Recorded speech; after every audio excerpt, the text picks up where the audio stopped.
This week on the Writer's Room, scandal hits the SGA presidential elections. We'll talk about that and more coming up.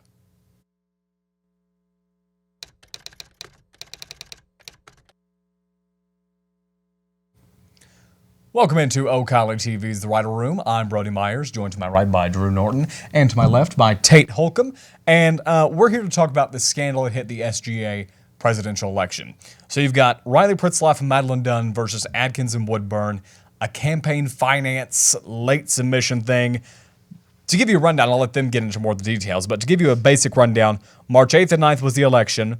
March 9th, they turned in their budget late. Through spring break, into this semester, all the way up to March 25th, there were some Supreme Court decisions, some Attorney General's filings, and it basically said, sorry, you guys can hit the road. That was a deal breaker for turning in submission late. If you want to talk about some of your stuff on these timelines, and then Tate as well, we'll see what they have to say. Yes. So it began in early March, March 9th at 8:30 to be precise. Claims were made to the SGA Attorney General about a possible election violation. So Sydney Atkins and Trevor Woodburn, candidate pairs, were asked to provide documentation showing verification of votes, budget documents, and other materials used for their election campaign. A trial was held on March 10th, and the Atkins-Woodburn campaign was asked to show these documents. The Supreme Court made a motion to postpone after the deliberation of this case until after spring break. Yeah, and then after that, spring break obviously happened, and then the SGA Supreme Court held a hearing on March 24th where it was unanimously decided in favor of the defendant in that, quote, Sydney Atkins had multiple opportunities to suggest changes given that she was the author on said piece of legislation. So SGA's official Instagram posted an announcement saying that the SGA Supreme Court will affirm the Attorney General's action of automatic disqualification of the Woodburn-Atkins candidate pair. And then later on, Riley Pritzlaff and Maddie Dunn were announced the winners of the SGA presidential and vice presidential election. Yeah.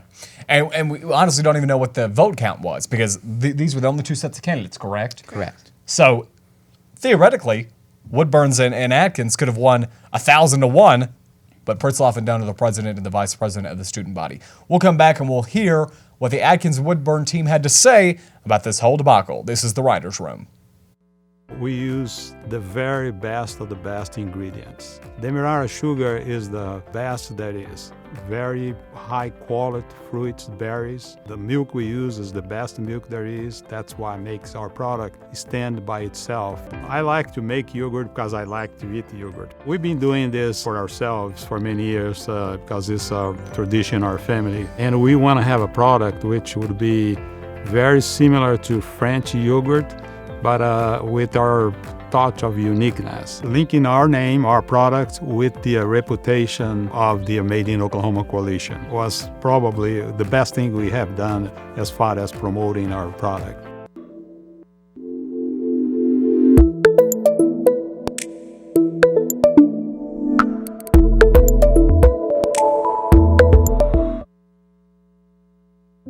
I'm Kristen Hawkins. I went to Oklahoma State University here in Stillwater in '99 to 2004. I've always felt like Stillwater needed more family-friendly things to do, and we have opened up AR Workshop.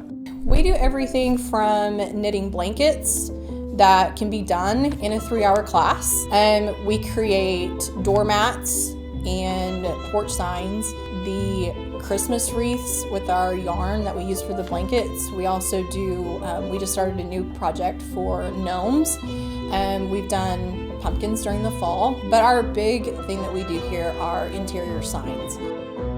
Our designs are extremely unique to our workshop. Customers come in, everything is here for them to do.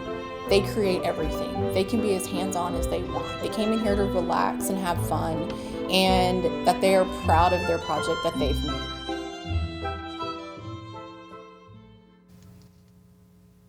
We're back here on the Writer's Room. I'm Brody Myers, joined by Drew Norton and Tate Holcomb. We're talking about the scandal that hit the SGA presidential election, specifically Adkins and Woodburn, that candidate team, turning in their campaign finance reports late and being disqualified from the election. They did send out a press release. It said, quote, I won't read you the whole thing, but I'll give you the highlights. Today, a decision was reached by the Supreme Court of SGA regarding a campaign violation leveled against us filed by the AG. This decision was made in accordance with Title 10, Section 23621 of the SGA bylaws. The violation that warranted this action was the late submission of our official campaign budget, 56 minutes past the 5:30 p.m. deadline. We take ownership in submitting our budget late. We believe that to automatically disqualify, nullify, and invalidate election results based on the submission of a late budget is wrong and unfortunate. The integrity of this election was in no way jeopardized by this action. To that end, we want to say thank you to our supporters. Thank you for listening, blah, blah, blah. Thank you to our campaign team. This has been incredible. End of press release. There's a little bit of irony in that. Yeah. Tell them about it. Yeah, there is. So, obviously, they said in the statement that they think it is wrong that submitting a budget late is automatic disqualification. But what's ironic is that Sidney Atkins was actually one of the co-signers on the bylaw in the SGA Constitution that says that exact thing, that if you submit your budget late, then it results for automatic disqualification. So it's kind of funny that now she's going back on what she said, that now that she's the one that it affected. So. Yeah. Any thoughts, Drew? Yes, I would also add to that, there are a lot of dueling tones, I'd say, in this.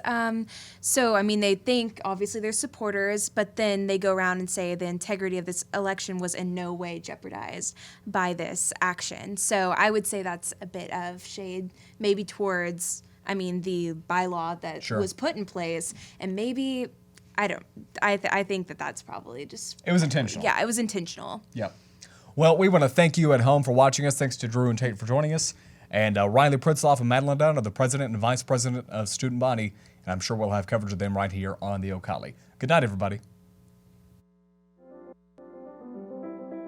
Well, how I got started was my daughter said, Mama, why don't we rent a booth at the Quarter Horse Show? And it was very, very good because, when you're giving your jelly away for free, people really do love it.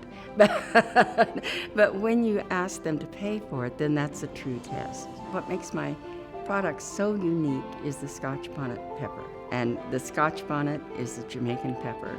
And I had lived in Montego Bay, Jamaica for 4 years. So I learned how to handle the pepper and how to cook with it. I always say, you don't do this on your own. You have so many people that help you along the way. For me and for many of us, that's my name on that jar, and it better be good.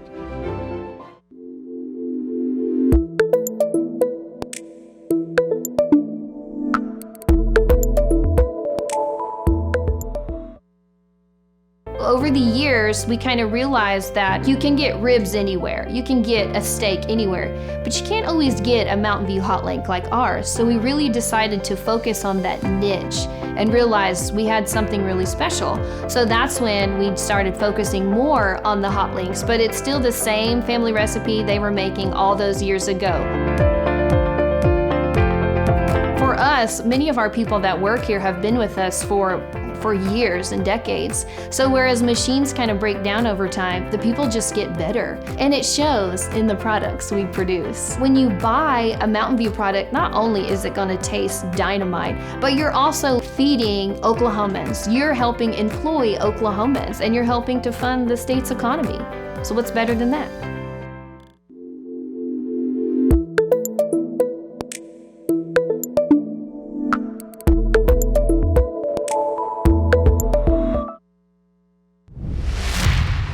Our state is one of the most beautiful and unique states in the USA.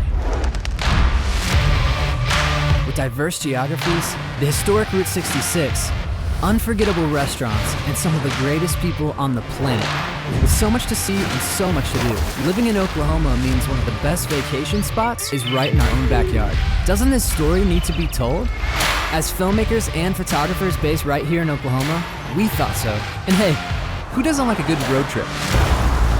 So, we packed up our cameras, teamed up with Lieutenant Governor Matt Pinnell and the Oklahoma Tourism and Recreation Department, and that's how this series was born.